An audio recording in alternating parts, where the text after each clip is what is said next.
got you, Greg. We'll let you know.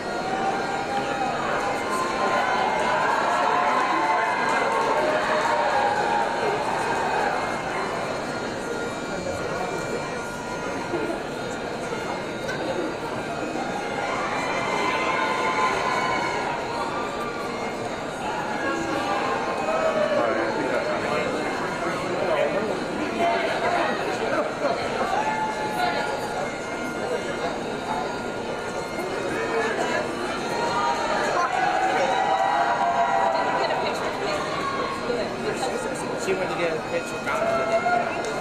I took a video and then filmed your dad.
Video I got it.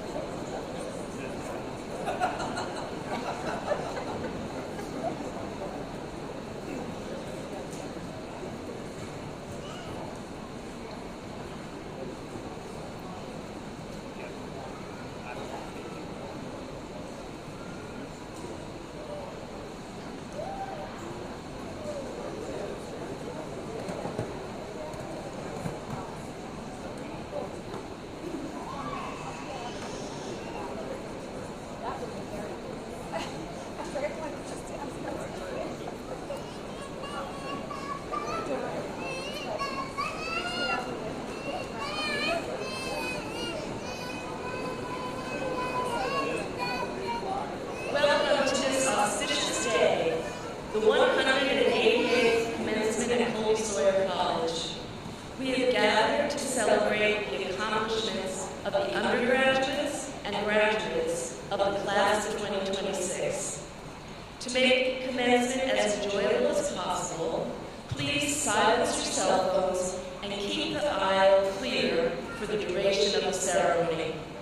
Professional photographs of all graduates will be made available to you free via the commencement website. Thank you. Now, please rise if you are able and join Campus Safety Officer Willie Baco in singing the national anthem.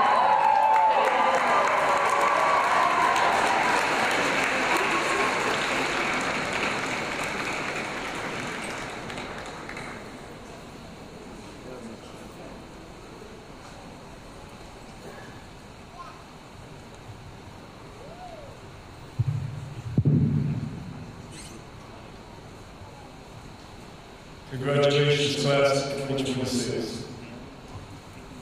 Join me as we sing the national anthem.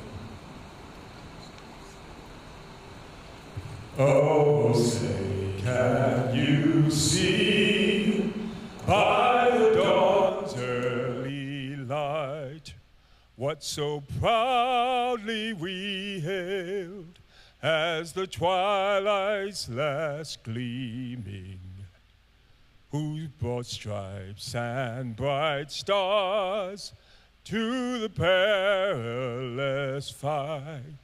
O'er the ramparts we watched were so gallantly gleaming, and the rocket's red glare, the bombs bursting in air, gave proof through the night that our flag was still there. Oh, say doth that star-spangled banner yet waved o'er the land of the free and the home of the brave.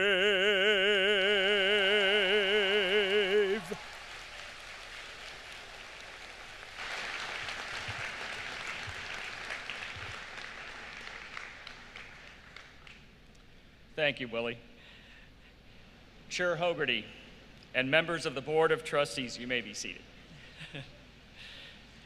Chair Hogarty and members of the Board of Trustees, distinguished guests, faculty and staff, family and friends, and graduates, welcome to Colby-Sawyer's commencement ceremony for the class of 2026. Graduates, this is your day, and we look forward to celebrating you and all your accomplishments. The commencement ceremony and its rituals provide an opportunity to reflect on your journey to this point and to look forward to your next steps. Today, we celebrate Colby-Sawyer's history.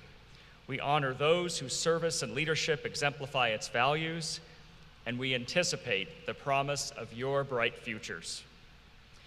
One of Colby-Sawyer's traditions is to ask the Jack Jensen Award recipient, the college's highest teaching honor, to offer the commencement address. This tradition exemplifies the transformative power of the relationships between our students, faculty, and staff. We look forward to hearing from Professor Brandon Arvison shortly. You will also hear from two student speakers, Sophie Pedro, representing undergraduates, and Jeff Larson, representing graduate and professional studies students. As your president, however, this is my last chance to impart some words of wisdom. So I'll do that now. Like many of you, I spent many hours last month watching in awe as we received images and stories from the Artemis II mission as 4 astronauts, including 1 Canadian, left Earth and traveled around the far side of the moon before returning home 9 days later. The Artemis mission made me think of you and of the importance of a Colby-Sawyer education. I thought about Colby-Sawyer's tagline, explore, connect, make a difference. That could have been the tagline for the Artemis II mission as well. And in that mission, the astronauts' exploration included lunar surface observations and health studies as they traveled further from the Earth than any humans before them. They connected with each other and with people around the world, even during the 40 minutes their Orion spacecraft was out of radio contact as they passed behind the moon. And they certainly made a difference by advancing our understanding of space, testing technology, paving the way for future missions, and bringing hope to people at home. The kind of education you receive at Colby-Sawyer, rooted in the liberal arts and sciences, also contributed to the success of the Artemis II mission. Without question, the expedition was a remarkable achievement of science, math, and technology, but it wasn't only that. The architects behind that mission had to navigate politics and financing to secure funding. They had to consider the psychological implications for the astronauts taking part in it.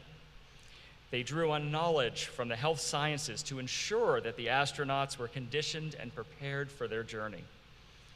And for all of us watching, their instructions on how to take and process photos were really essential.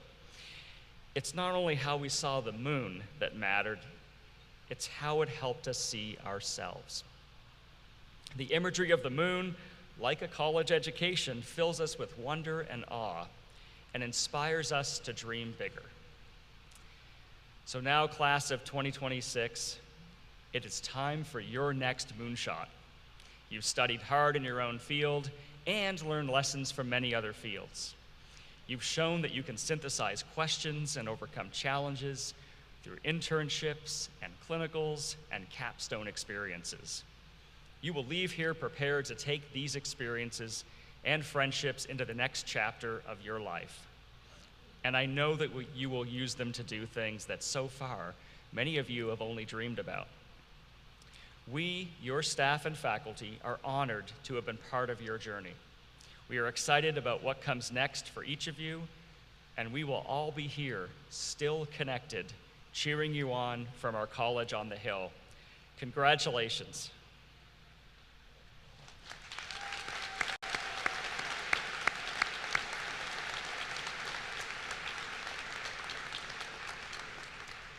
Now, before we begin our awards portion of our ceremony today, I have an ask of our graduates.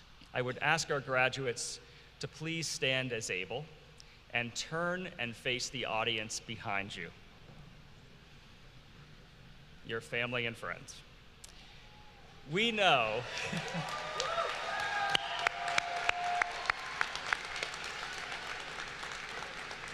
that any endeavor as great as a college education can never be done alone. So I would ask our graduates, please join me in a rousing round of applause for those who have stood by you throughout these years and supported you with your dreams.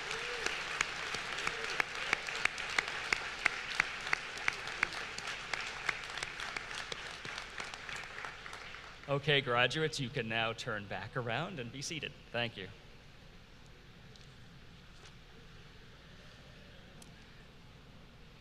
It is now time for us to present the college's highest honor, the Susan Colgate Cleveland Medal for Distinguished Service, to someone who best exemplifies the attributes of former trustee Susan Colgate Cleveland: hard work, dedication, generosity, and influence in the field of education. Would Alumna and Board of Trustees Chair Lisa Hogarty please come forward?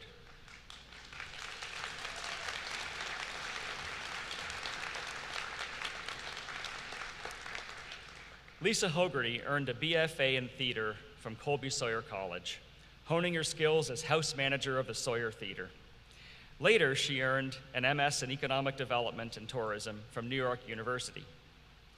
Lisa has been a stage manager on Broadway and a senior executive at Mount Sinai, Beth Israel, and St. Luke's Roosevelt Hospitals, Columbia and Harvard Universities, and Dartmouth College. In all her roles, she skillfully managed large-scale projects. In her current role as Senior Vice President of Real Estate Planning and Development at Boston Children's Hospital, Lisa led a $2.25 billion project that included the construction of the 11-story Hale Family Building. She also steered the hospital's growth into the Boston suburbs, including Boston Children's Needham. In 2015, Lisa joined Colby-Sawyer President's Alumni Advisory Council, and in 2016, she was elected to the Board of Trustees. She was named Vice Chair of the Board of Trustees in 2018, and in 2020, she was elected to the first of 2 3-year terms as our board chair. Hogarty chaired the Facilities Subcommittee and sat on the Finance, Investment, Audit and Risk Management, and Compensation Committees. She also served on the Presidential Search Committee that selected the college's 10th president. Lisa makes Colby-Sawyer a philanthropic priority, encouraging participation through numerous and generous matching gifts and challenges. She's a loyal supporter of the Colby-Sawyer Fund and is a member of the Heritage Society. Lisa and her spouse, Rosemary Keene, established the Hogarty Keene Ohana Endowed Scholarship in 2019. Beyond Colby-Sawyer, Lisa chairs the Longwood Medical Energy Collaborative, a nonprofit that coordinates the energy needs for Harvard Medical School, Beth Israel Deaconess, Boston Children's, Brigham and Women's, Dana-Farber, and Joslin Diabetes Center. For her achievements, we are proud to confer upon Lisa Hogarty the Susan Colgate Cleveland Medal for Distinguished Service.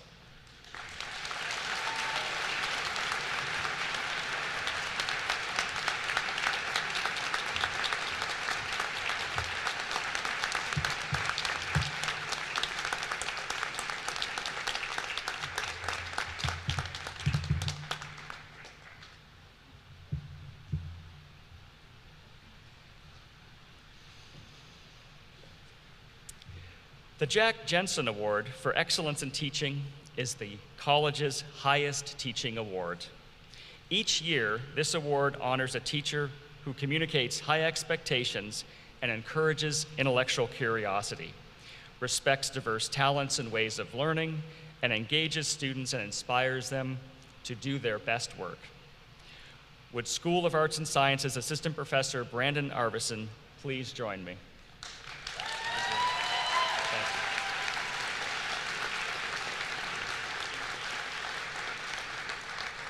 Brandon Arvison joined the faculty in creative and professional writing in 2022.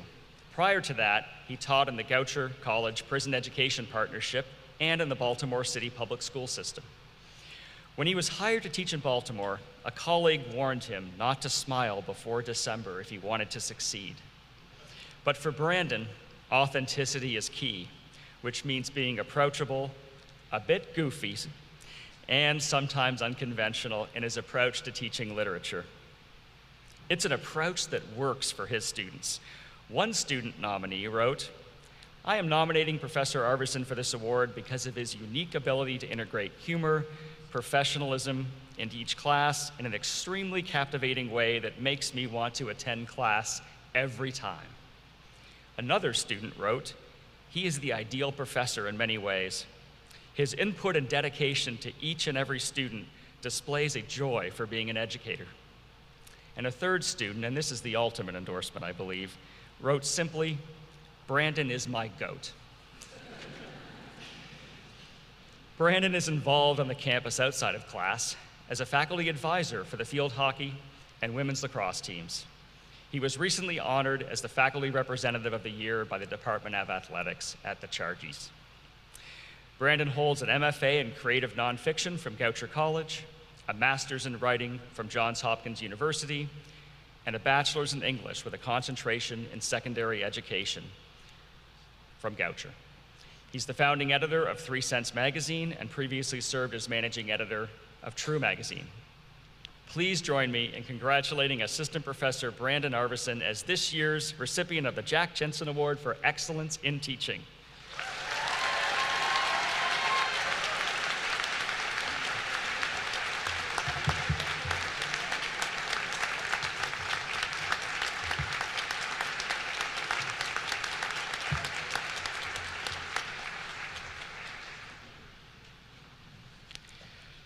According to Colby-Sawyer tradition, the recipient of the Jack Jensen Award delivers the commencement address. And so I turn the lectern over to Professor Arvison, whose speech is titled, "What Comes Next?"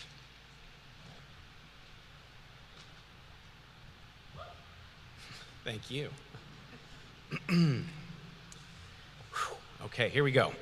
It is a true honor to be on this stage and to receive this award. If I'm being honest, I'm a little nervous right now. It won't surprise any of the graduates who have taken a writing or literature class with me, but if you'd humor me for just a minute, I'd like to actually go off topic and tell you an old-timey joke that my grandfather taught me. Okay. A teenage boy waits until the last minute to ask the girl of his dreams to prom. Much to his surprise, she responds with an enthusiastic yes, and admits that she'd been waiting and hoping he would ask her. Now, due to the last-minute decision, each must scramble to get ready for prom. So our young man sets about getting a tuxedo, but is shocked to find a line out the door and around the block made up of, presumably, other procrastinating young men in need of a last-minute tuxedo. "Is this the line for a tux?" he asked the kid in front of him. "Yeah, I think so." And just to check, they ask the person in front of them. He manages to get a tuxedo, perhaps not the nicest, perhaps not the coolest, but he's satisfied. Next, he makes his way to the flower shop in town and is once again shocked to find a line out the door and around the block made up of those same procrastinating young men now in need of last-minute flowers. "Is this the line for flowers?" he asked the kid in front of him. "Yeah, I think so."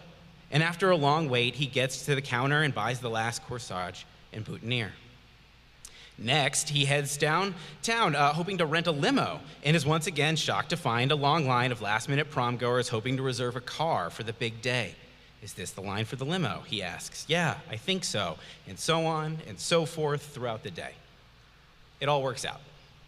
Our young man picks up his date in the limo, gives her her corsage. They head to prom, sharing how they scrambled to get ready, how excited they are.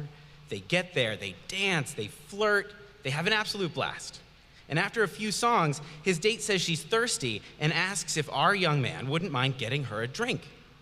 Knowing there's a bowl of punch on the other side of the gymnasium, he walks along the perimeter of the prom and is delighted to see that there is no punchline.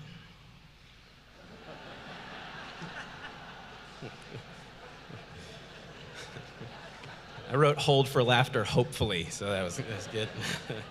I love that joke because of the subversion, right? It builds and it builds towards an expected punchline, and the anticipation becomes the joke. So thank you for humoring me. I feel much better. I want to thank President McCurdy, Academic Vice President Williams, the Board of Trustees, fellow honorees, my faculty and staff colleagues, and of course, the class of 2026, for this award. It has been an honor to teach at Colby-Sawyer College these last 4 years. My career started in the high school classroom 21 years ago, and receiving this award is a culmination of an effort and dedication to the craft of teaching. I am truly humbled. I'd be remiss not to add my sincere thanks to my wife, Lisa Lance, who is a voracious reader and regularly emails or texts me articles and essays with one line attached. You should use this in your class. I have followed those directions on nearly every occasion. I've certainly lost count of the times students loved Lisa's suggestions and were less enthusiastic about my favorite readings. I would not be up here without your support. I love you. Thank you. Yeah.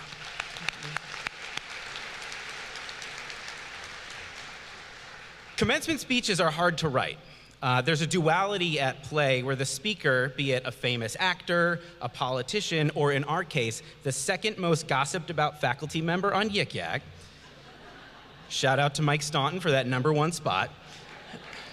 Every commencement speaker is tasked in equal measure to celebrate the achievement of the graduating class and offer advice, right? So in other words, I'm here to congratulate you and give you one last lesson. So let's start with the former. Congratulations, class of 2026. There are over 200 of you in attendance today, and seated among you are capstone award winners, honorees, graduate students balancing advanced degrees with personal and professional lives, and undergraduates have journeyed through countless hours of reading, writing, discussing, studying, struggling, and as is evident today, succeeding at the rigorous academic requirements to receive an associate's, bachelor's, master's, or doctoral degree. Commencement is a threshold moment. It is a springboard for what comes next, and we'll get to that in a minute, but it is worth pausing to understand just how unique your position is. There are roughly 30 million college-aged people in America. Of those, 10 million attend college of any kind. Of those 10 million, 6 million earn a bachelor's degree. Less than 1 million do so from a small liberal arts college, and no more than 250,000, that's less than 0.5%, do so in New England. In other words, what you have accomplished and what we are celebrating today is rare. Most of the people you meet in the future will not have worked as diligently and closely with their faculty as you have. Nor will most of the people you meet in the future have had the opportunity to forge friendships on top of a mountain with the rest of their college. Being a college graduate is a tremendous accomplishment. Being a Colby-Sawyer College graduate is a unique achievement unlike any other. But you're not waiting patiently in your seat to reminisce about the past. You're ready to line up. You're ready to hear your name and cross this stage. So it is my job to use what time I have left to provide lasting advice to propel you forward. Fortunately, I have written here a singular truth about what comes next and how you should face it. Understand that coming to this truth took considerable time and contemplation, and I do not share it lightly. Why? Because it is earth-shattering and life-changing, and once shared, it will reveal the secret about adulthood, and by extension, all of the adults in this room. What comes next, and how should you face it? I don't know. What's more, nobody knows, right? I mean, nobody. Pick your favorite faculty member, wisest grandparent, best friend, sassy aunt, or anyone else in the room. We don't know what's in store for you. We don't know the challenges you'll face next or how you should face them, and that may scare you. I assure you, it scares us too. All right, that's not very uplifting, so let's try that again. Class of 2026, you and I are very similar. When many of you were applying to colleges, I was applying for tenure-track teaching jobs all over the country. Like you, I visited a few campuses, including Colby-Sawyer's. I took the tour, I met with faculty, I asked a lot of questions, and I hoped that Colby-Sawyer would accept me. Like many of you, I moved onto campus 4 years ago with too much stuff and not enough time to organize it. I didn't know anyone, I wasn't sure if I'd made the right decision, and I found myself missing home and missing my family. How had I wound up here? My first year of college, I was a computer science major. It took me a week to realize I was not remotely good enough at math to actually do computer science. I wound up in a class on adolescent development, discovered teaching, majored in English, and became a Baltimore City high school teacher, and I knew I'd retire after 30 years. 6 years into my teaching career, I got a master's in fiction, and I knew I'd write novels as well. 6 years later, I found myself teaching college courses in and out of state-run prison and earning a second master's, now in creative nonfiction, and I knew my career had reached its pinnacle.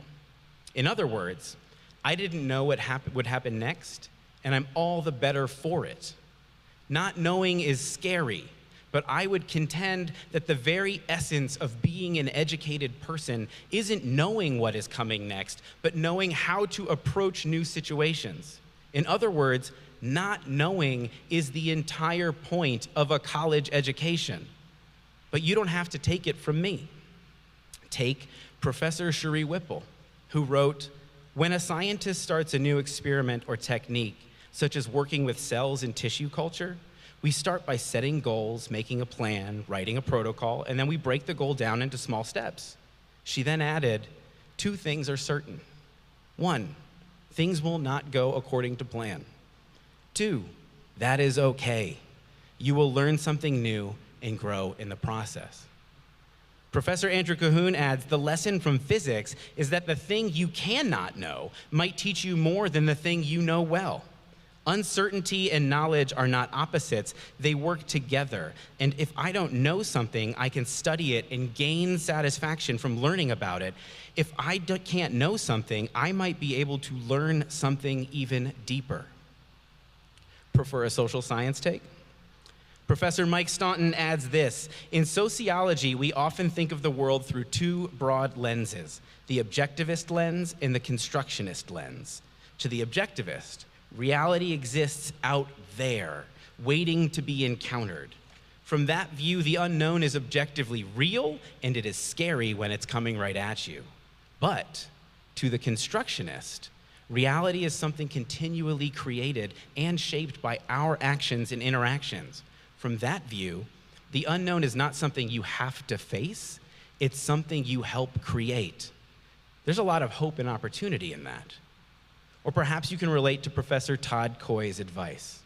Cognitively reframe the unknown as chances to explore and grow. The brain treats the unknowns as danger, resulting in physiological stress responses. This narrows perception and focus, thereby potentially leading to missed alternatives. Shift to, "What can I learn?" This lowers the stress response, boosts curiosity and openness, and turns uncertainty into a potential rewarding information gathering growth opportunity. From a nursing perspective, Professor Ariana Anton adds, "Stepping into the unknown is deeply human. Every day we meet people in moments of vulnerability, transition, and uncertainty, and often we are right there with them, not fully knowing what comes next. Some of the most defining moments in our careers and in our lives come from when we don't feel fully ready, when the path isn't clearly mapped out or unfolding exactly as expected. Sometimes the most important thing we can offer, whether to a patient, their family, or ourselves, is the courage to show up even when the path isn't clear or smooth. Now you may find yourself thinking, Brandon, you just said none of these adults know anything. Why would I listen to them now? In fact, why did I listen to them for the last 4 years? I'm not saying advice is meaningless. We can't tell you what will happen next, but we can share what we did when we were where you are now. All of us have stood on lines before you and learned from those experiences, but it isn't enough to take our advice as gospel. For what we know comes from who stood in front of us, and that person from another, and so on. So take in advice, ask for sage wisdom, but understand that fundamentally it is up to you to face unknowing, and more so up to you to decide what to do next. So, when someone asks you what come next, remember it is not only okay, but representative of your education to say, I don't know. Where are you going to live after graduation? I don't know. Are you going to move in with your boyfriend or girlfriend? I don't know.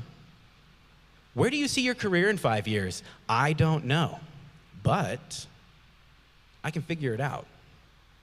You may feel tempted then to prepare for what comes next by creating logical expectations, a roadmap of what you should do next. I understand that temptation, but let me be clear that if I had done what I should have done in my career, I would not be standing on this stage right now.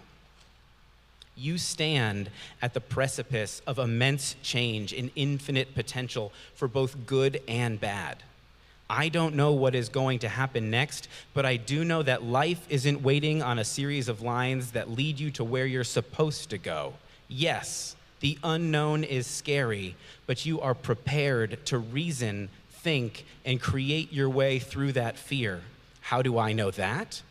Because I know that you are smart and talented and well taught to do so. You will be challenged a day, a week, a year from now. In the decades to come, you will face uncertainty and doubt. But I want you to hold on to this moment when you sat patiently anticipating what comes next, waiting for me to finish speaking, to close this chapter of your life and start the next one. And I want you to use this moment when you're facing the unknown. I want you to hold fast to this advice when you feel overwhelmed, or when you think your career isn't where it should be, or you get passed over on that promotion you know you deserved, or that when everyone else's relationship seems to be progressing faster than yours, or when you're confident you're the only person not taking amazing vacations or building a family or doing the next step of adult life. Stop. Remember, this is your life. It is not a series of right or wrong places to wind up. It is not a list of lines to stand on. So instead, close your eyes, breathe, and repeat. This is my life. There is no punchline. This is my life. There is no punchline. Thank you.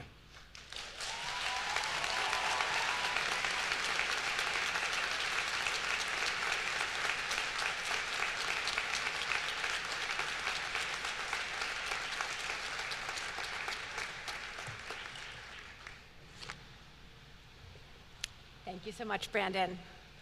Good morning. The David H. Winton Baccalaureate Award is presented to the baccalaureate degree graduate who ranks highest in scholarship among those in the graduating class. Would J.J. Davis please join me?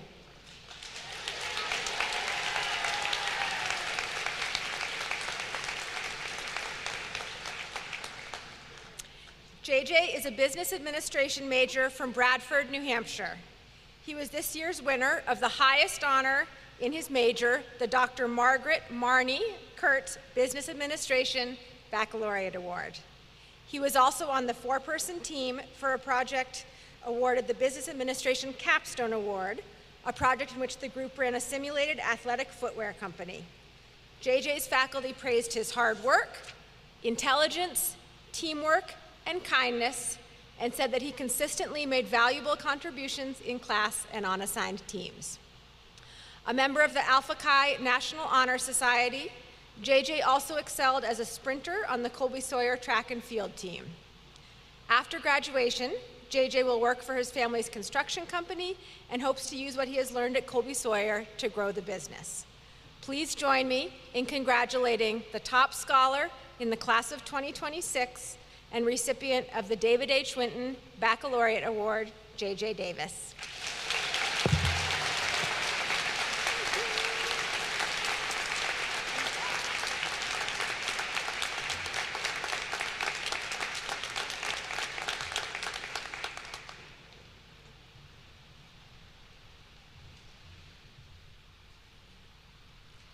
Good morning.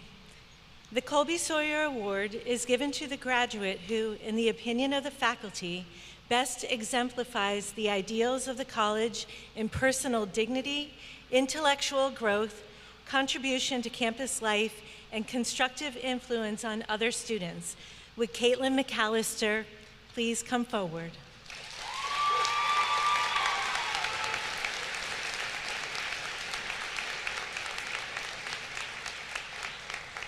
Caitlin McAllister, who hails from Lyman, Maine, is this year's Soul Addiction Studies graduate.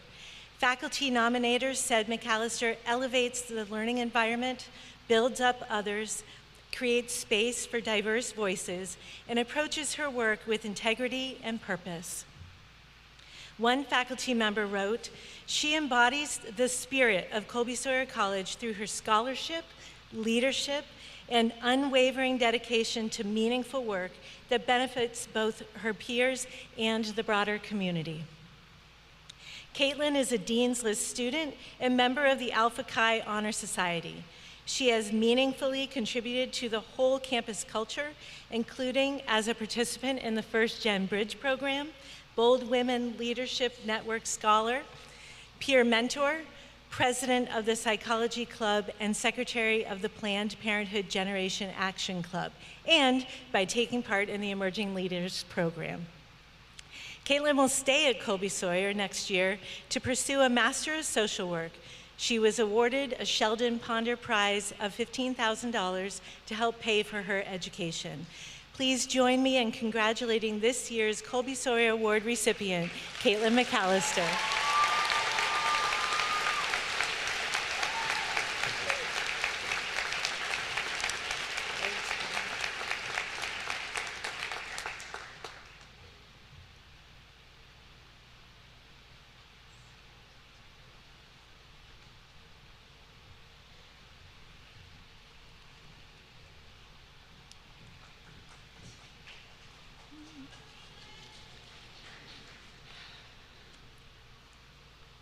Just need a minute. Thank you.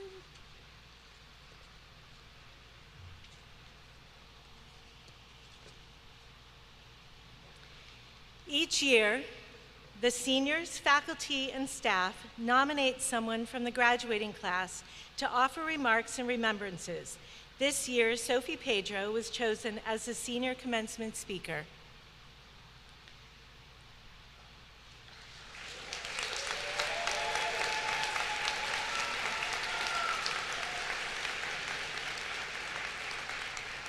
A Dean's List student, Sophie is graduating with a nursing major and a minor in healthcare management.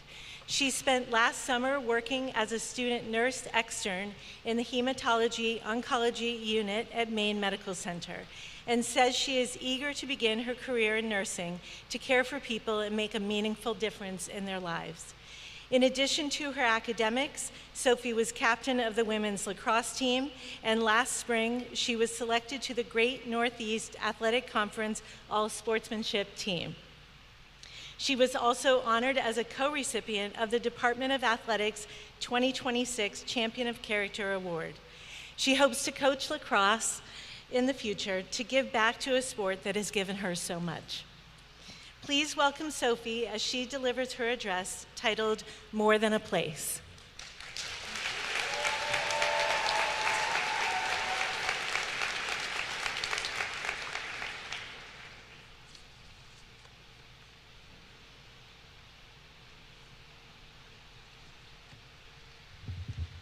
the first time in my life I've been scared to talk. In just a few moments, we'll walk across this stage one by one. We'll be called out individually. Our diplomas will carry only our names. And yet, nothing about this journey was ever individual. This was never a one-person story. So standing here now alone feels a little unusual because this moment is bigger than any one person could ever represent.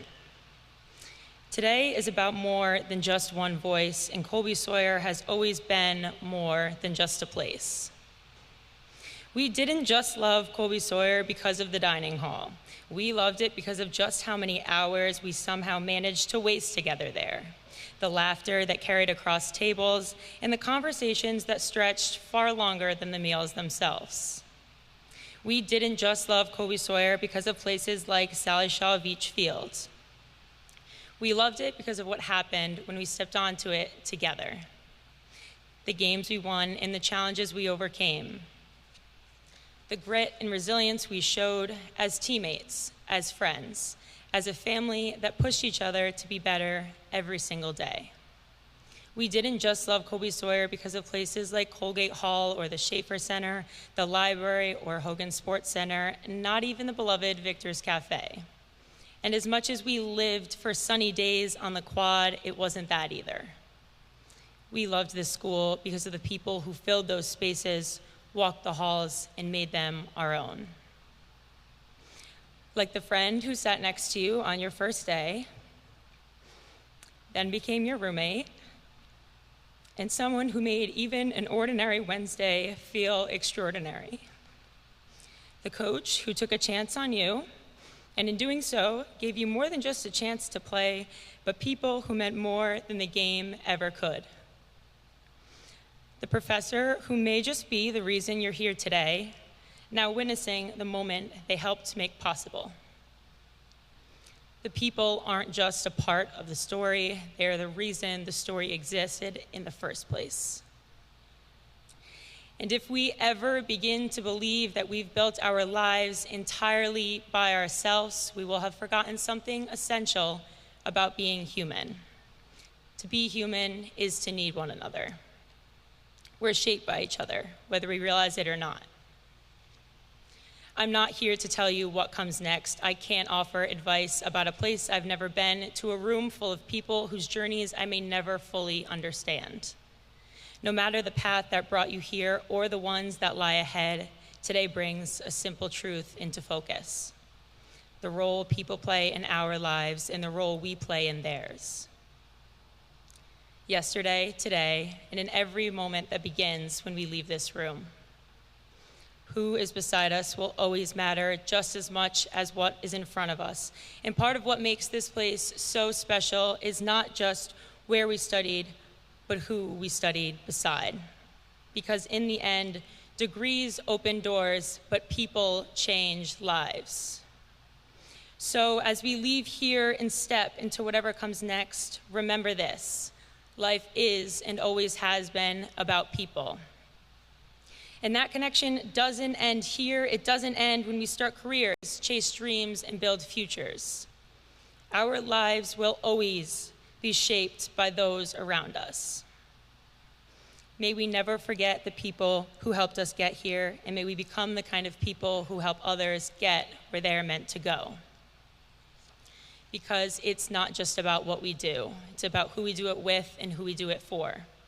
And the truth is, I can't stand up here to give a speech about the importance of people without acknowledging the very ones who made me believe it so deeply.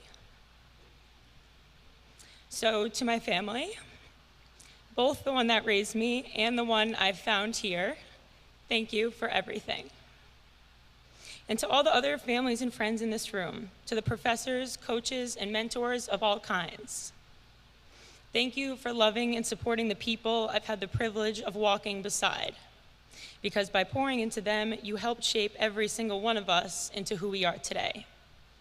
We didn't just love Colby-Sawyer for where we were. We loved it for who we became together. Class of 2026, congratulations, we did it.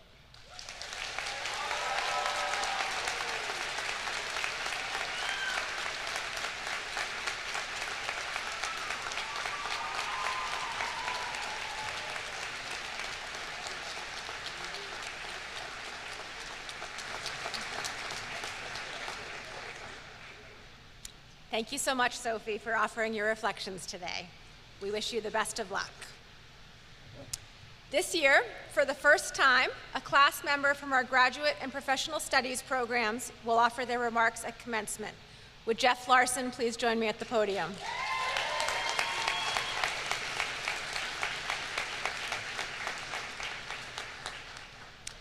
Jeff Larson is earning a Master of Social Work and says he wants to conclude his college experience by sharing a positive message with his classmates and fellow graduates. Jeff is a native of Rancho Cucamonga, California, and has had multiple careers that he's enjoyed, including teaching in South Korea, working at a bank in California, and managing aquatics for YMCA in Massachusetts. He holds an MBA from Concordia University, Irvine, and a BA in anthropology from California State University, Northridge. He decided to return to school to earn an MSW because he wants to make a positive difference in people's lives, and he has achieved that with his internships at a counseling center and at a private practice where he worked with clients to process trauma and develop coping skills. After commencement, Jeff will begin a full-time career as primary therapist at a substance use treatment facility. Please welcome Jeff as he delivers his address titled What We Carry Forward.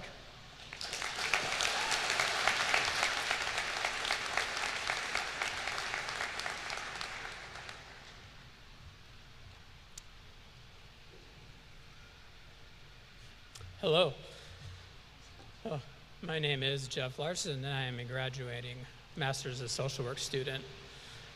I've really had nothing but great experiences here, and I hope so far that has been the same for all of you.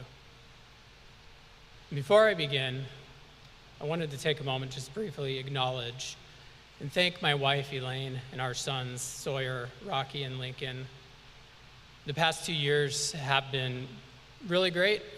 They've also been challenging, and I would not be here today without their love and support. So my decision to enter Colby-Sawyer's MSW program was really a leap into the unknown. What I initially expected was to gain new skills, insights, and credentials. But what I really didn't expect, and what may have shaped me the most, was how welcomed I felt. This welcoming showed up consistently throughout my experience. Faculty who took the time to know us, classmates who brought their curiosity and insight into class meetings and discussions. And the very program itself recognized we were embarking on this educational and professional adventure with lives fully in motion. The value or importance of creating a sense of belonging was the first lesson I will carry forward.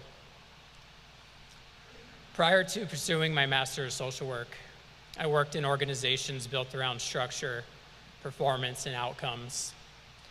I learned a lot about how systems function, their effects on leadership and people. Social work taught me something even more important. Organizations have the most impact when they are built in a way that honors the dignity and the worth of a person.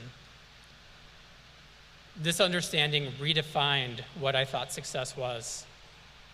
It is not just the efficiency of process or finances, but equity, inclusion, and care. When the people involved in these systems feel welcomed, heard, and valued, success can be fully realized. In this vein, that initial welcoming became an open invitation to fully show up as we are. Not once were we asked to be someone we were not, allowing us to open ourselves to other perspectives and collaborative learning. Colby-Sawyer emphasizes interconnections and relationships, values that extend across disciplines and throughout environments, whether on campus, in virtual classrooms, or in our communities. These same ideas are central to the profession of social work, which teaches us that people are shaped by their surroundings, relationships, and the systems in which they participate. These values came to life in our personal and holistic course of social work education. We had the chance to connect theory and other learnings with our lived experience and those we interact with. It highlighted the importance of critical self-reflection and turning insights into action, growing our base of knowledge and values.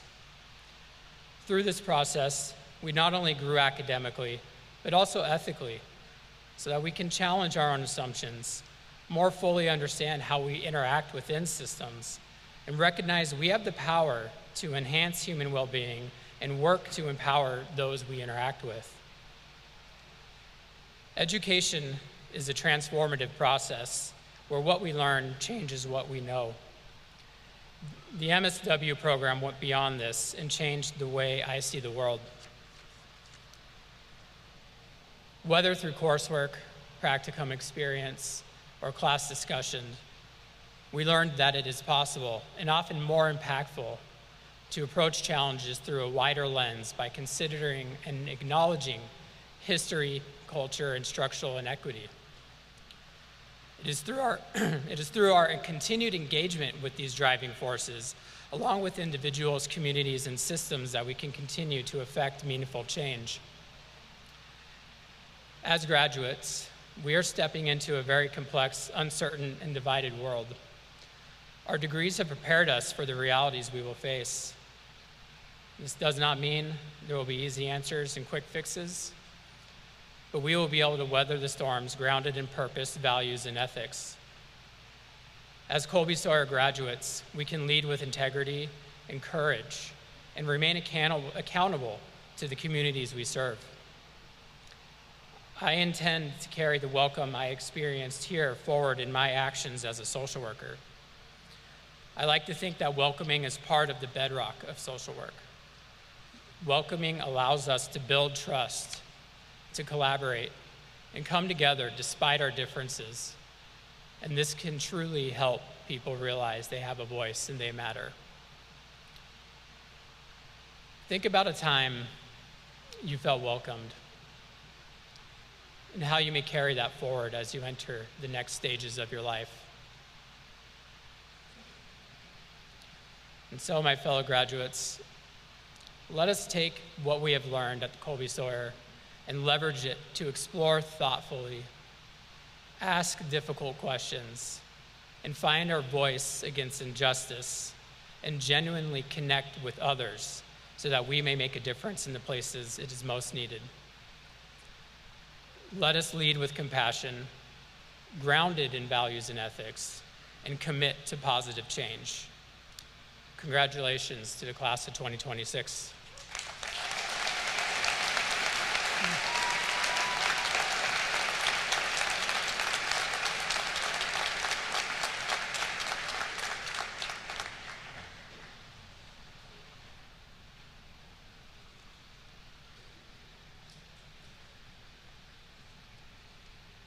Thank you, Jeff, for your inspirational words. And now, the time has come for the most anticipated part of our ceremony today, the conferring of the degrees. Will the class of 2026 please rise?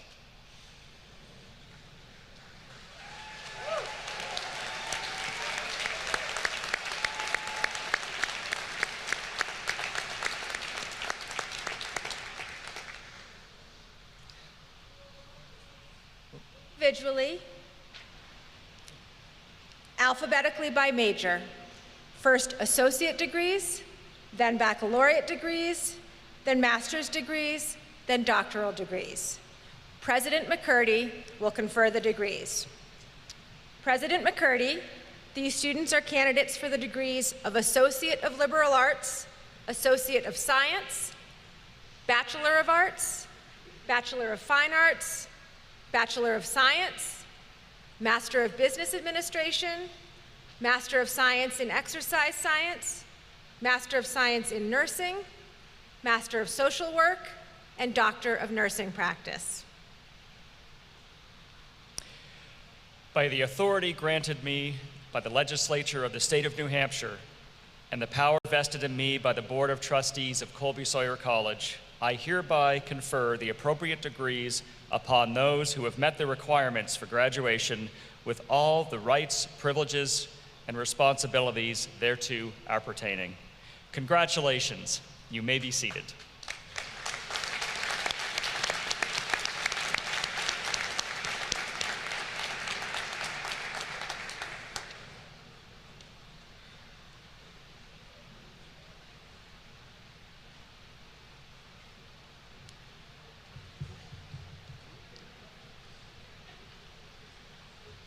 Associate of Arts, Liberal Arts, Molly Dennis.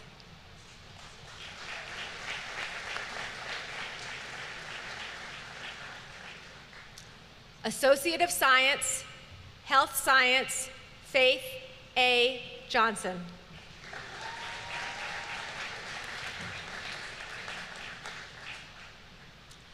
Bachelor of Arts, Addiction Studies, Caitlin McAllister.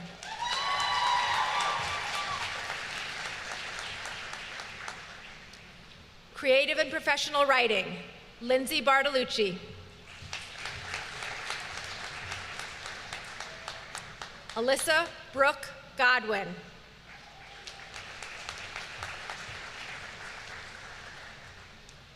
Abigail Haney.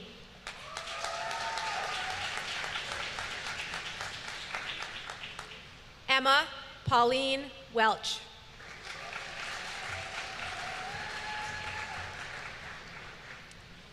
Crime and Legal Studies, Lauren Ardolino.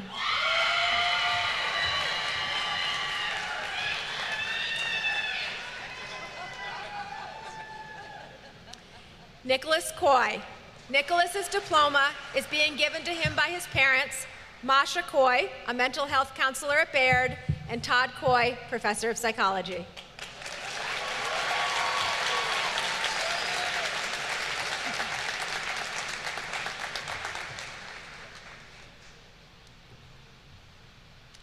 Emma Carolyn Mullen.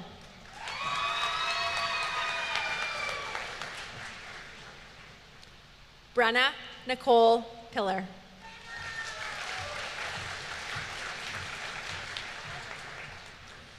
Graphic Design, Tess Kohler.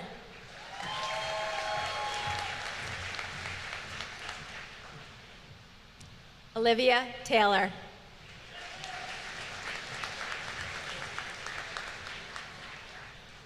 History and Political Studies, Richard Francis Kenyon.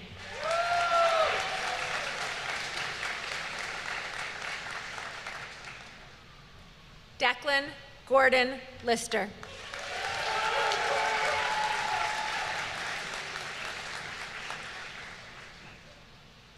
Tobias Christian Gerard Patterson.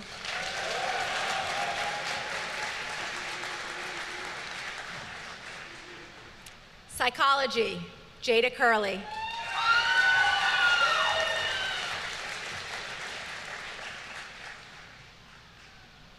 Sierra Flint.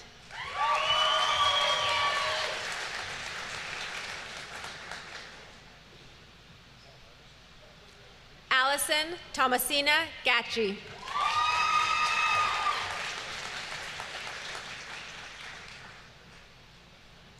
Maria Isabella Gutierrez Avendano.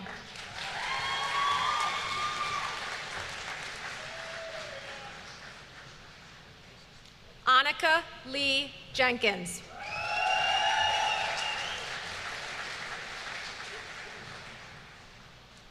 Paige Riley Latwell.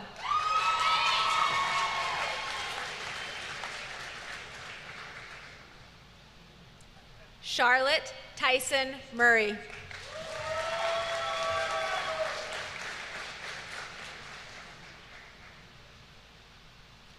Grace Kimberly Peralt.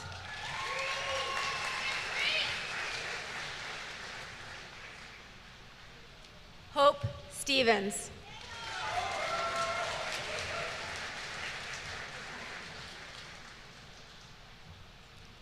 Callie Rain Valeri.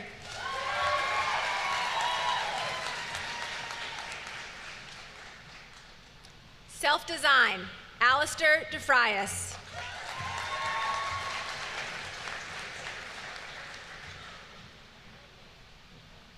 Jackson Bruno Musial.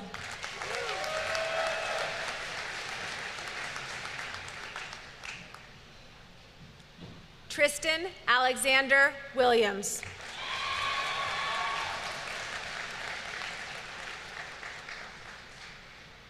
Sociology and Human Services, Brianna Dawn Angeli.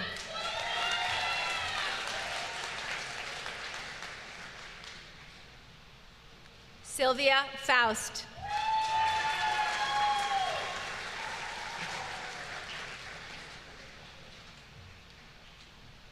Abby Elizabeth Latwell.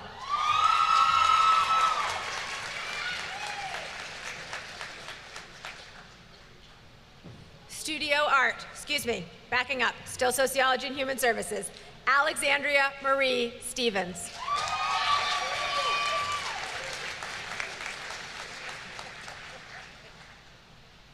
And now studio art, Elena Fern Bronson.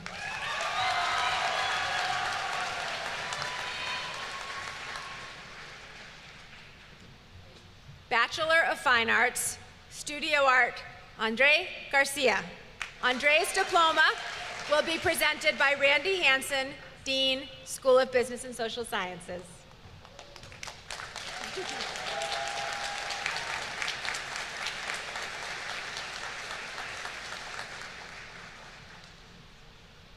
Sota Morishita.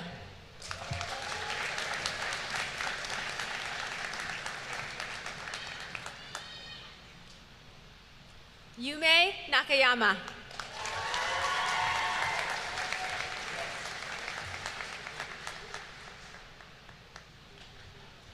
Bachelor of Science, Biology, Peyton Dugan.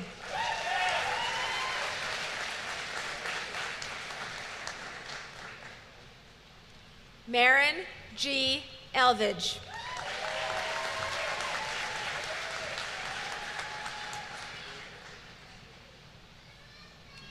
Alexander H.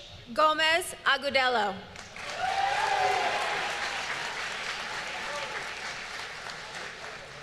Emmy Hartman.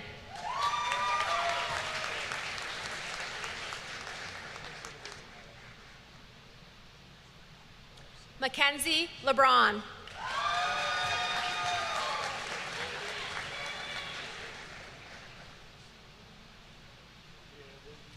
Tristan Gregory Lays.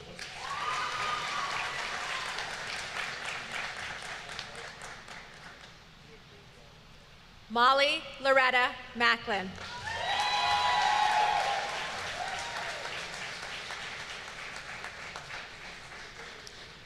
Brian Blair Mitchell.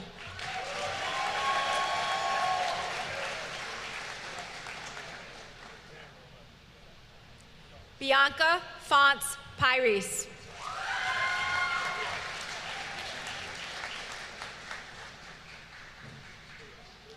Mia Ray.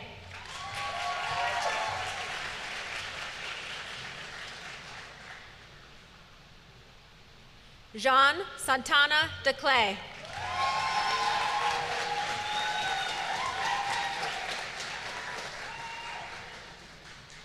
Reina L. Scora.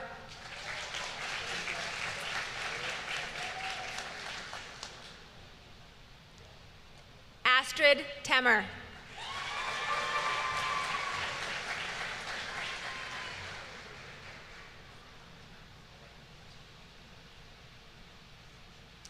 Business Administration, Seth Matthew Carl.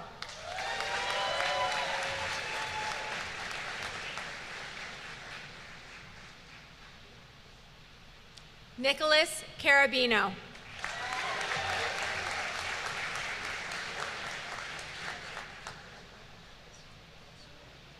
Tucker Cushing.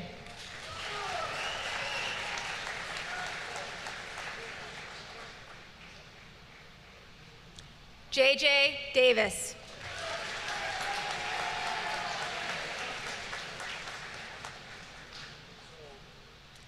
Anthony Joseph David DeTone.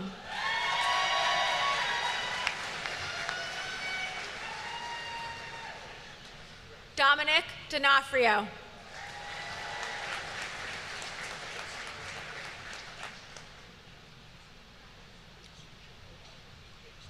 Matthew Einerson.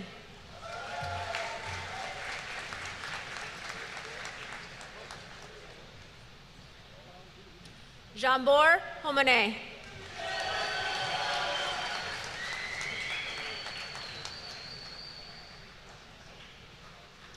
Michael P. McLear.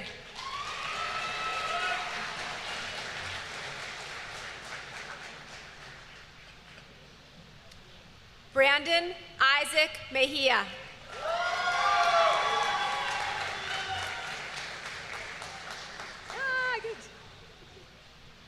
Margaret Elizabeth Morse.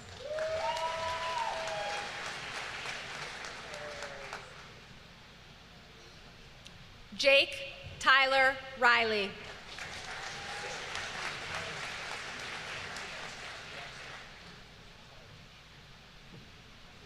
Carly Richard.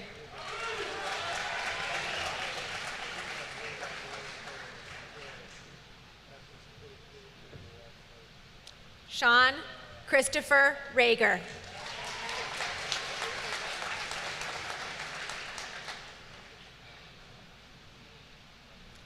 Dylan J. Watson.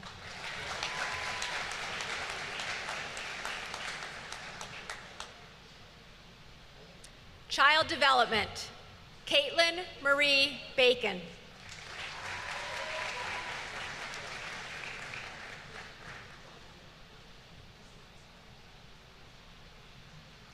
Emilia Rose Collins.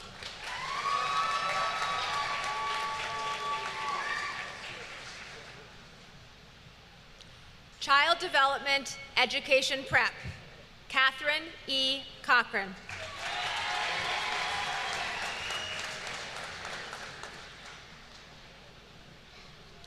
Emily Kathleen Conrad.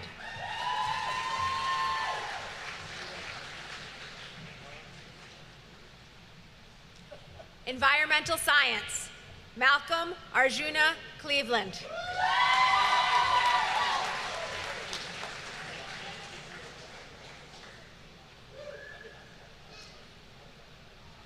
Miranda Marie Fuller.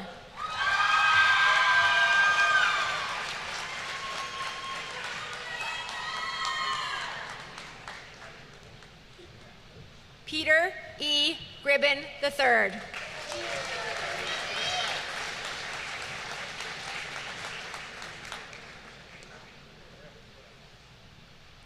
Hunter James Morse.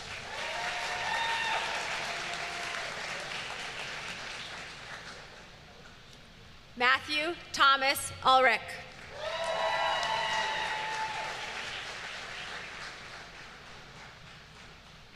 Stephen M. Williamson.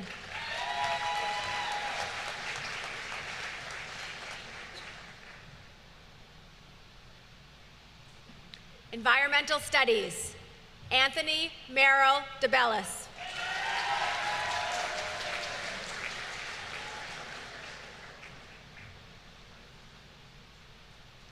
Lucy Jameson Thompson.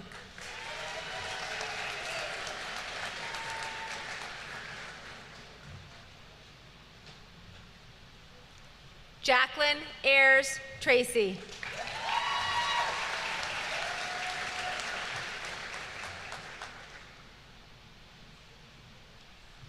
Exercise Science, Sadiq Abdullahi.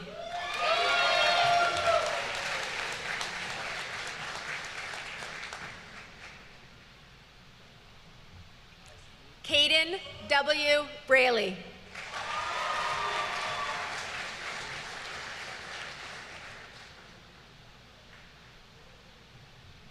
Megan Deers.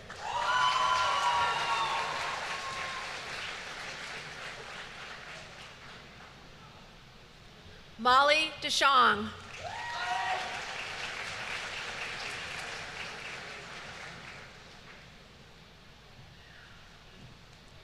Brian Cruz Fernandez.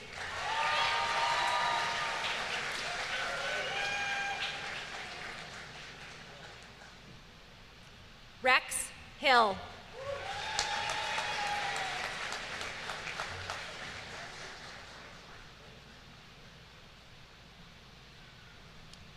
Richard O. Marchand III.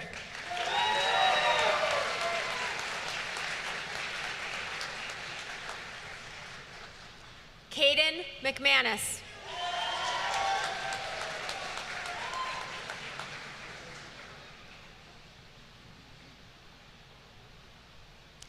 Adriana Nadeau.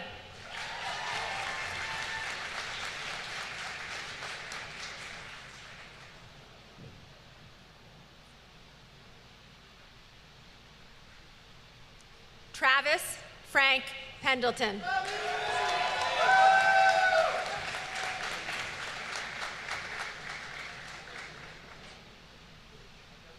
Claire Almond Stroschein.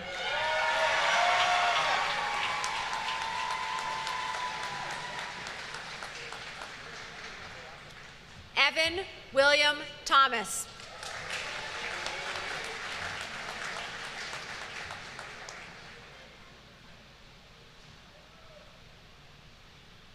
Christopher Whedon.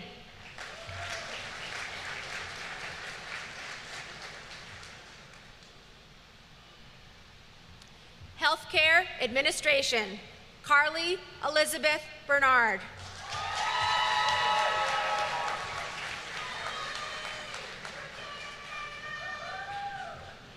Ellie A. Hebert.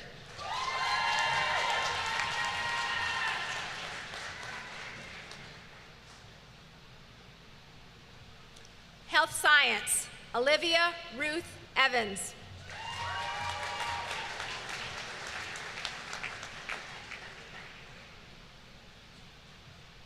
Samantha Ashley Haywood.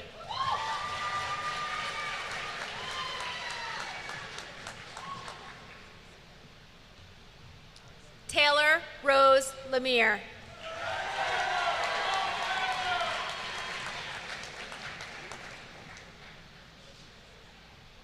Sophie M. Nadeau.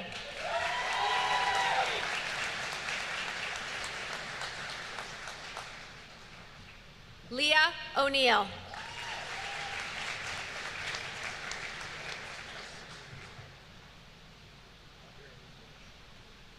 Jared David Schmidt.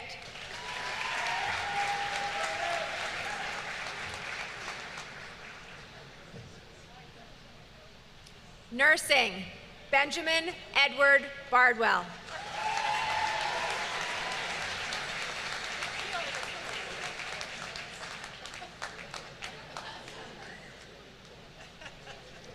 Hannah Simone Bates.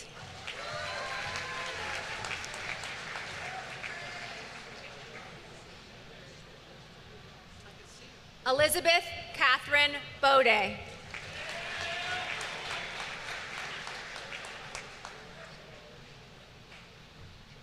Mackenzie Shea Brown.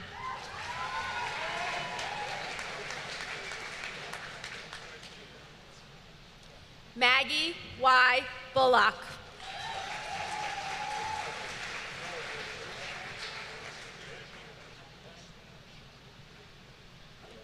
Margot Grace Burnham.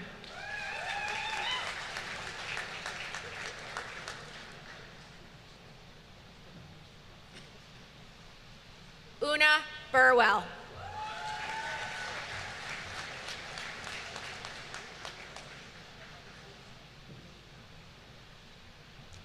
Fiona Carlin Carby.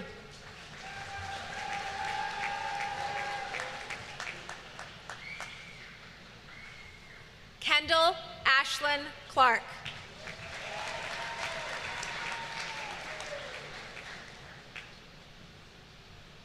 Hannah Brar Davis.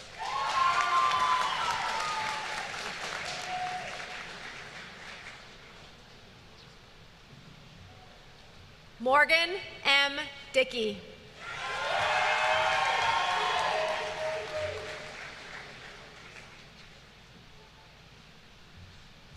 Jacob Robert Dubian.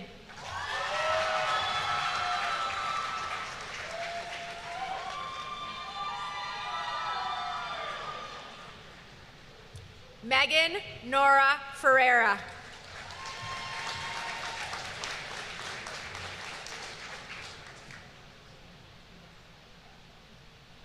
Seven Dale Fitzgerald.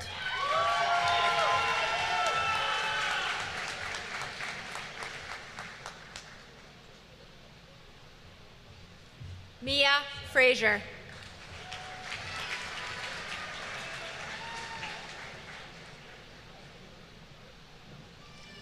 Sarah Leela Friedman.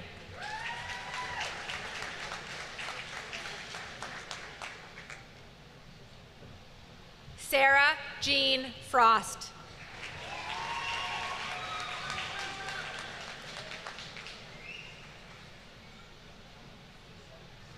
Madison M. Fuller.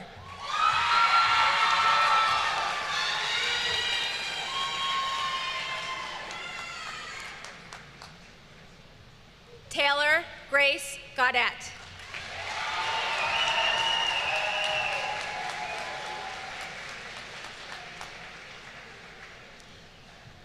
Matthew Gaudioso.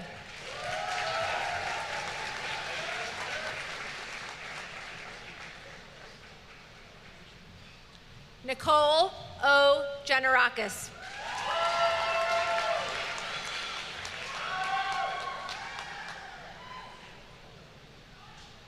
Heather Gilman.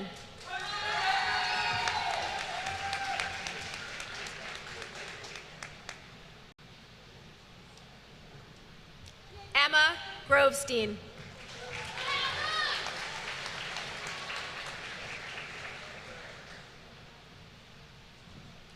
Johanna Rose Henderson.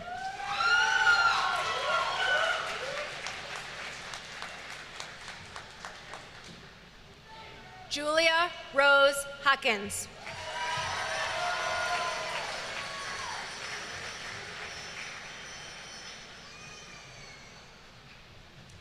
April Elizabeth Hurley.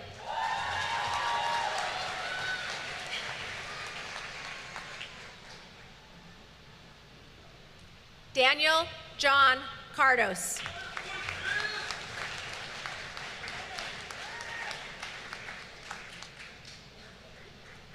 Marissa Megan Lambert.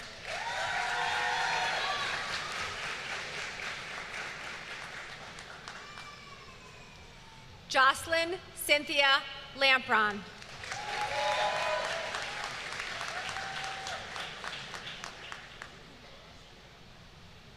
Hannah Jillian LaRock.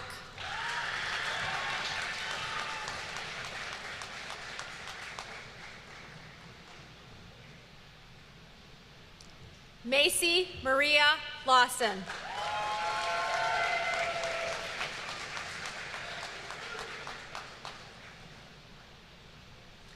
Kaylee Marie Manzella.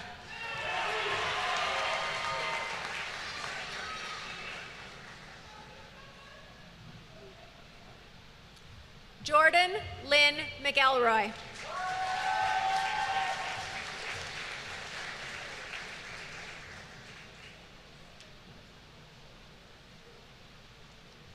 Lauren Cassidy McKee.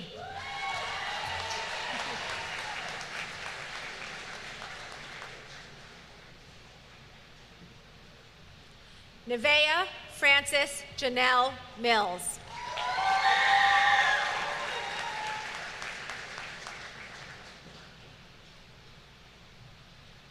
Hallie E. Norton.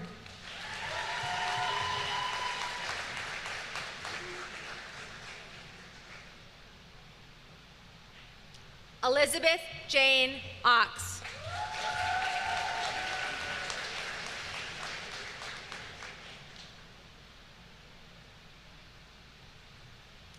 Sophie Hannah Pedro.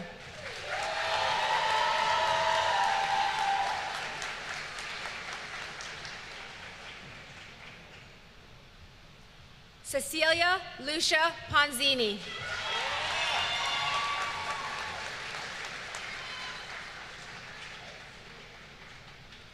Nicole Renee Potter.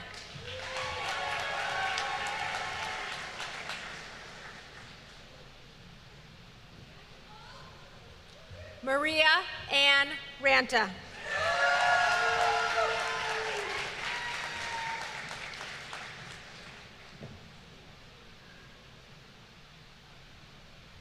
Grayson Caroline Rowell.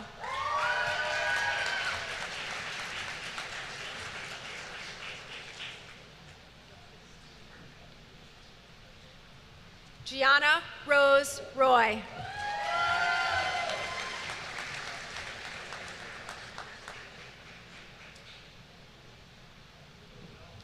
Durrett Smith.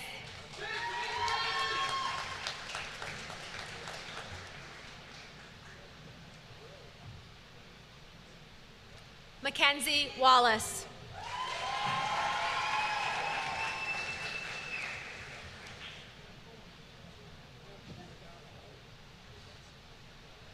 Elizabeth M. White.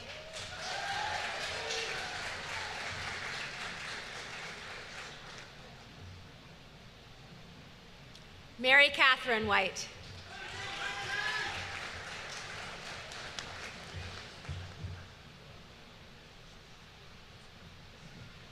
Sport Management, Yenner Lavani Bartolone Perez.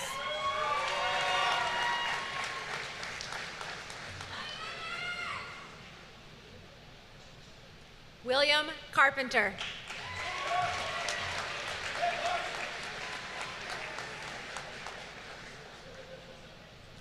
Janai Lee Cruz.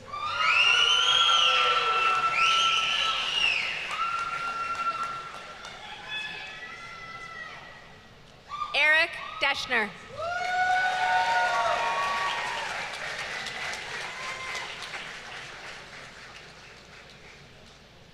Nicholas Johnson.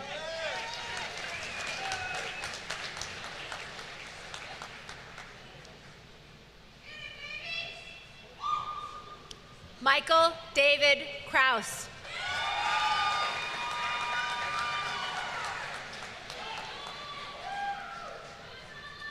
Donovan Luna.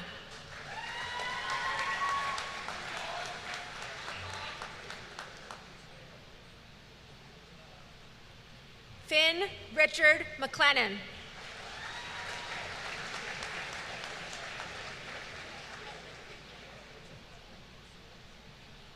Devin Montalvo.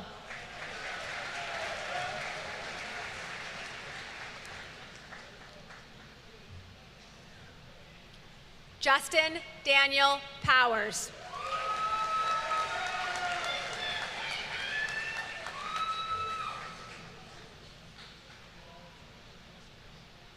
Master of Business Administration, Payson Ayer Duffner.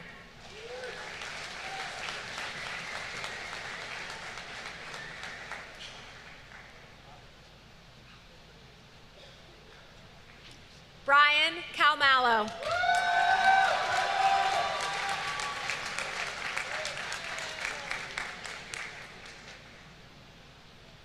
Anthony Bradbury Coughlin.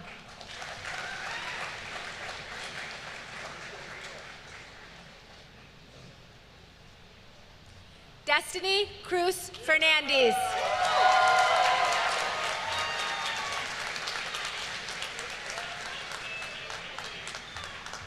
Kenneth William Fusco.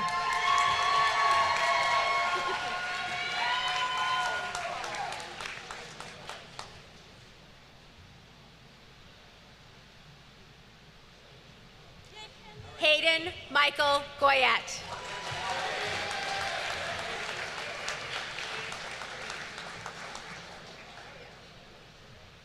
Stacy Hannings.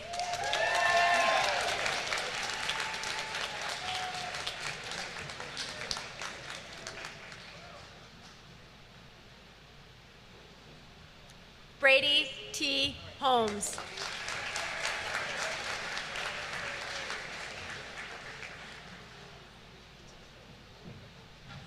Nathan Marquis.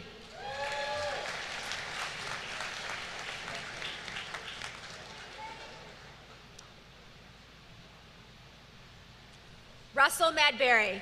Dr. Medberry's degree is given by his spouse, Kate Turcott. Dr. Turcott is the director of the Master of Social Work program.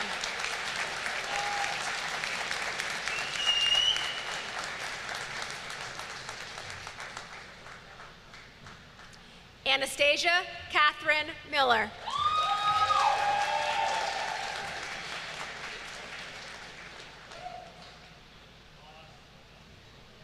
Megan Oman.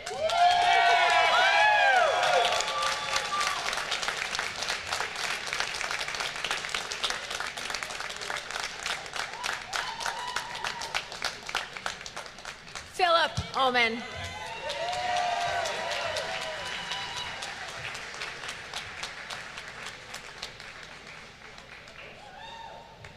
Brooke Patnode.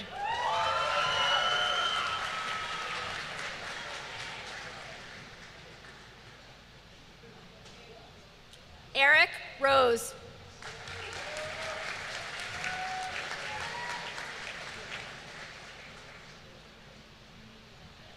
Cross Sierra.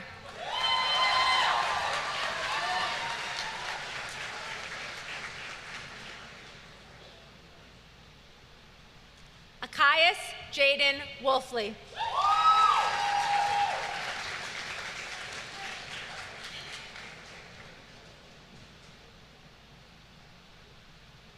Master of Science in Exercise Science, Travis Brown.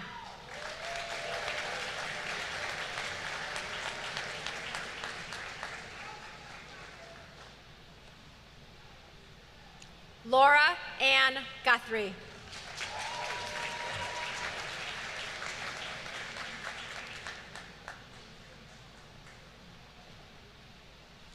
Raymond Joseph Charles Humphreys.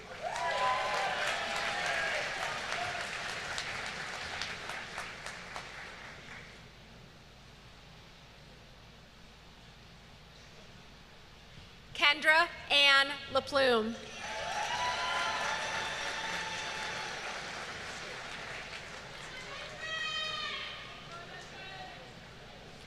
Allison Elizabeth Perkins Kinville.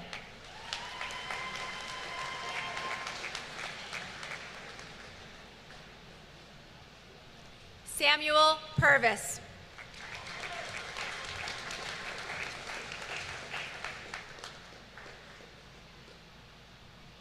Alexander Akeem Walker.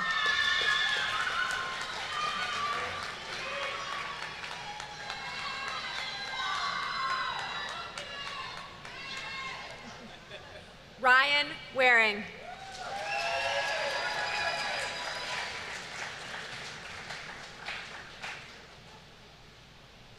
Master of Science in Nursing, Megan Albrecht.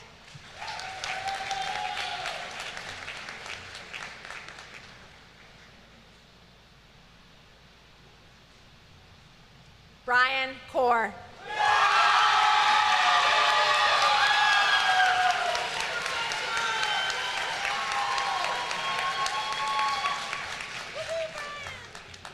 Lynn Beth LaFerriere Madigan.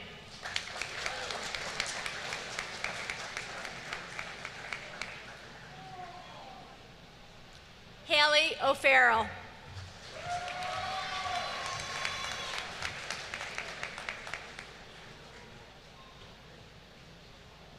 Hannah Pizar.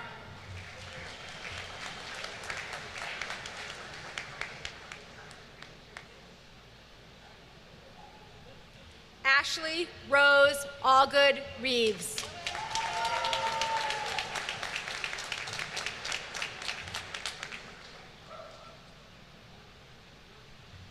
Casey Lynn Wilson.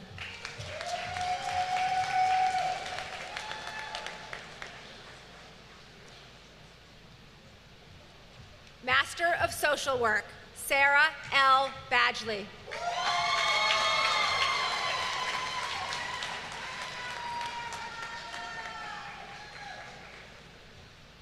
Jennifer Crossett.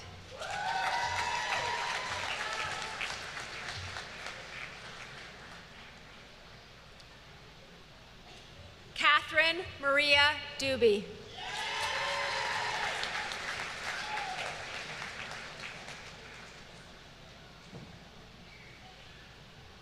Michelle Denise Forgione.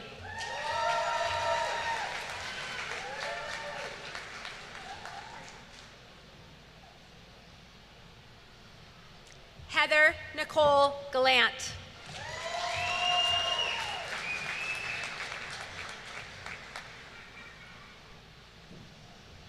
Jeffrey Larson.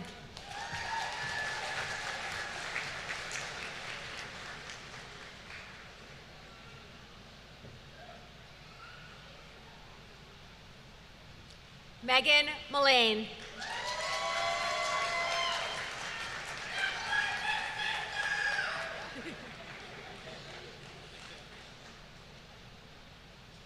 Nicole Napier.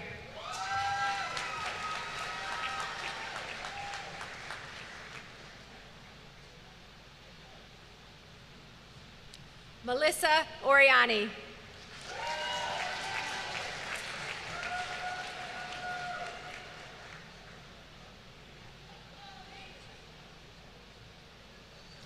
Donna L. Sadonsky.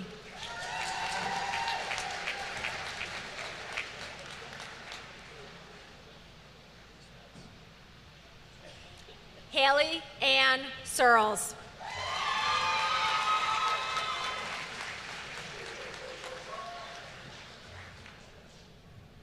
We will now present doctoral degrees to our Doctor of Nursing graduates.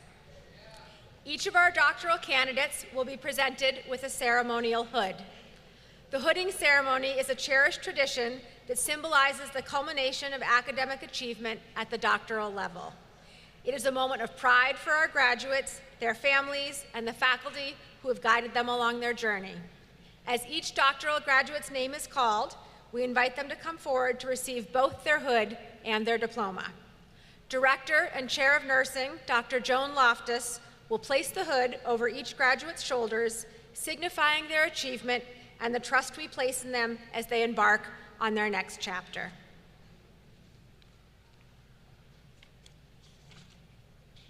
Doctor of Nursing Practice, Lynette Johnson.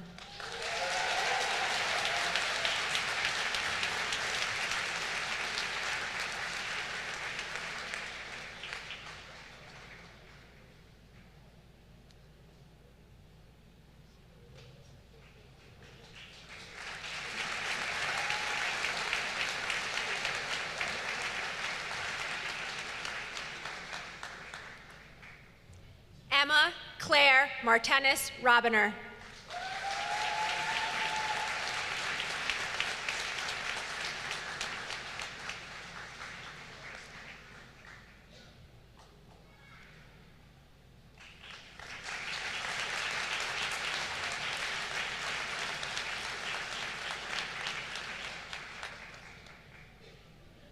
Jennifer Miles.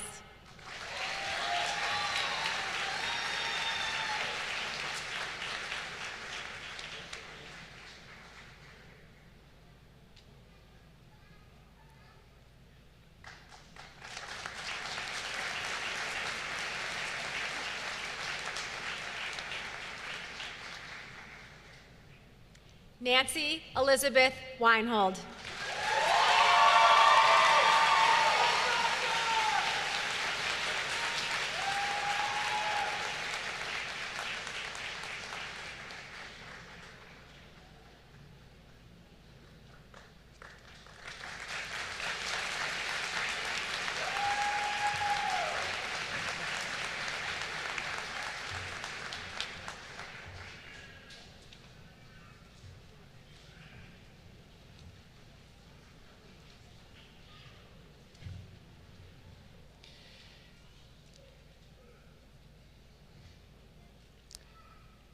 Will the graduates please stand?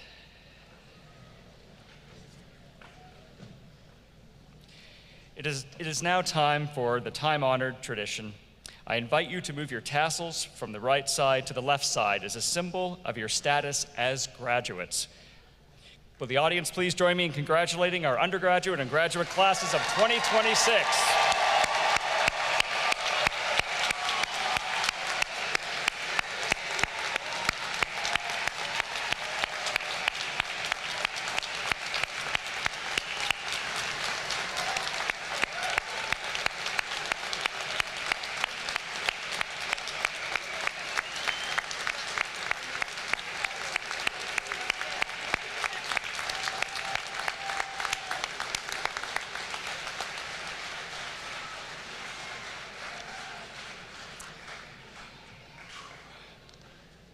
You may be seated.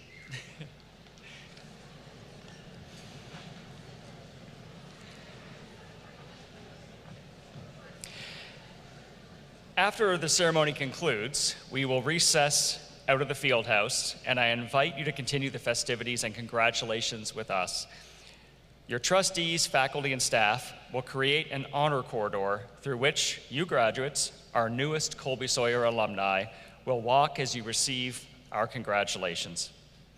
Everyone is welcome to gather for light refreshments in Wheeler Hall and in the dining hall, both in the Ware Student Center. Graduates and your friends and families, we wish you well as you go forth. To our graduates, we hope your careers and personal lives bring you happiness and great satisfaction. You will always be part of our Colby-Sawyer family wherever you go, and we hope you will return often to your home here upon our hill. Congratulations to each and every one of you. Thank you.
You gotta find your people, the ones that make you feel alright,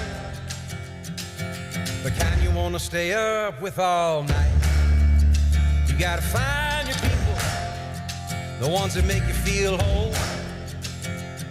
They won't leave your side when you lose control.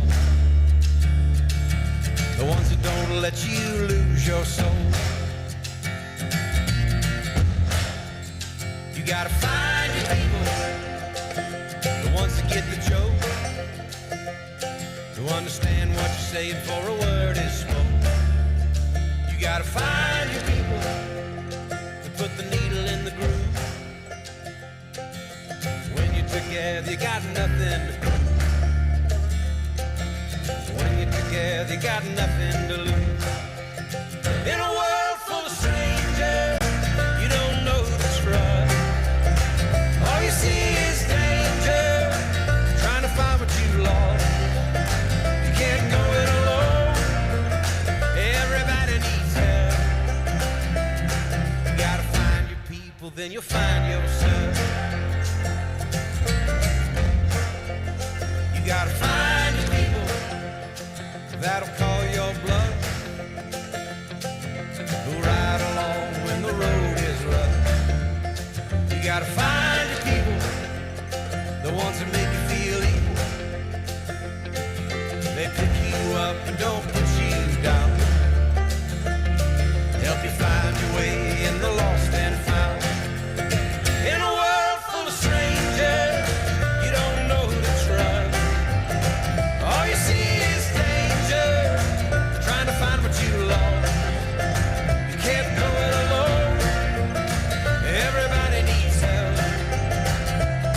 You gotta find your people, then you find yourself. The ones that understand you, the ones that lend a hand to you, the ones that don't demand anything from you.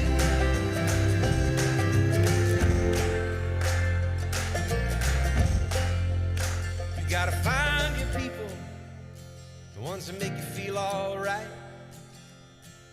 that tell you the truth and wish you well.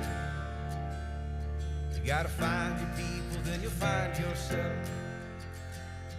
You gotta find your people, then you'll find yourself.